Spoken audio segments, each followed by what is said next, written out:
A new poll from the public opinion research firm Hart Research Associates found that 80% of Americans agree that the minimum wage should be raised to $10.10 an hour and increased periodically to account for rising costs. That's just another way of saying you link it with inflation so that once you do this one minimum wage increase, you don't have to do it ever again because it will continue to rise as inflation rises. Support among Democrats, 92% in favor. That's an overwhelming number. Even among Republicans, 62% support the wage increase. Now understand, to anybody who knows anything about politics, 62% is a tremendous majority, and it is an overwhelming mandate to go down this road in terms of policy. Furthermore, about 3/4 of the respondents said that raising the minimum wage should be a, quote, top congressional priority. Now let's stop and think about this for a second. Where is Congress on this issue? Now, of course, President Obama said during the State of the Union address that he wanted to raise the minimum wage. And to be fair, in a week or two after that, there was, I believe, 3 separate proposals. There was one from the Progressive Caucus, which I believe raised it to about $12 an hour. Another one that was $10, and then Obama's, if I'm not mistaken, was a $9, an increase to $9 for the minimum wage. But of course, it just slowly, when nobody was looking, it was fizzled out completely. So if you go ask, hey, Mr. Congressman, do you guys plan on proposing any new minimum wage increase? Do you actually want to get it through? Or are you going to make this a big deal and, go to the media, do press conferences, so on and so forth? Their response is, yeah, we'll get back to you on that. Also known as, fuck no, we're not going to do it.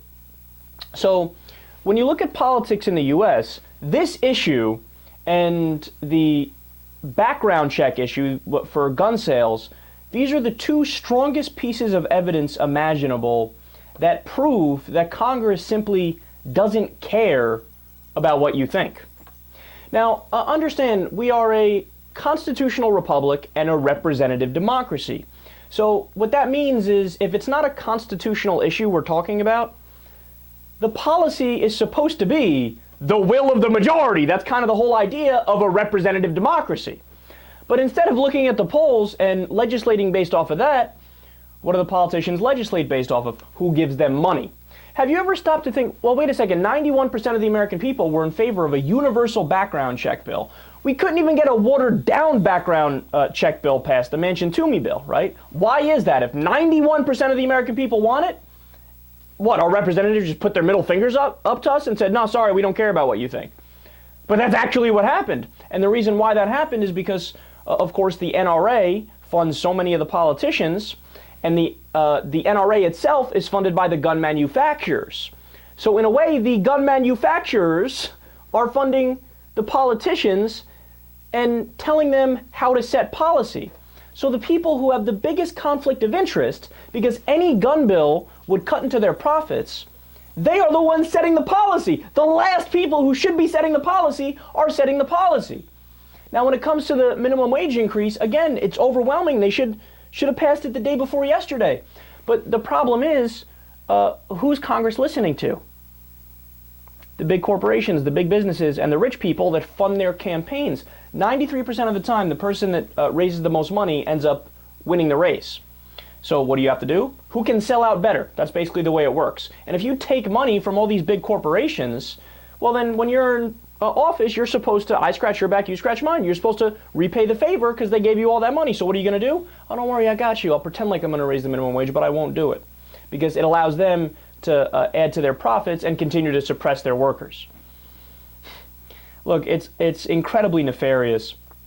And let me just address real quick. For people who say, well, you can't raise the minimum wage because it'll hurt the economy and it'll increase unemployment. Well, number one, there's 24 separate studies, we've covered many of them on this show in detail, that verified whenever we've actually raised the minimum wage, there's been no increase in unemployment. Now understand, if we were to raise the minimum wage to some ridiculous number like $47 an hour, yeah, that would lead to unemployment because businesses can't handle that. But if you raise it just a little bit, if you raise it from $7.25 to $10, that's enough where it will not affect unemployment. And furthermore, Quote, a recent study from Restaurant Opportunity Centers United found that raising the minimum wage would have significant economic benefits. The report estimates that 58% of Americans living below the poverty line would no longer struggle with hunger if the minimum wage were raised to $10.10 an hour. So believe it or not, it's actually a fiscally conservative idea to raise the minimum wage. Why? Because now people who work a full-time job but make the minimum wage, they can't afford to pay the rent and put food in their stomach. So what do? They have to go get food stamps. When you go get food stamps, that's the taxpayer's dime. But if you raise the minimum wage to $10.10 an hour to $12, well, they might not need food stamps anymore. So it'll actually decrease government spending. It's a conservative idea. No, look, it's a no-brainer.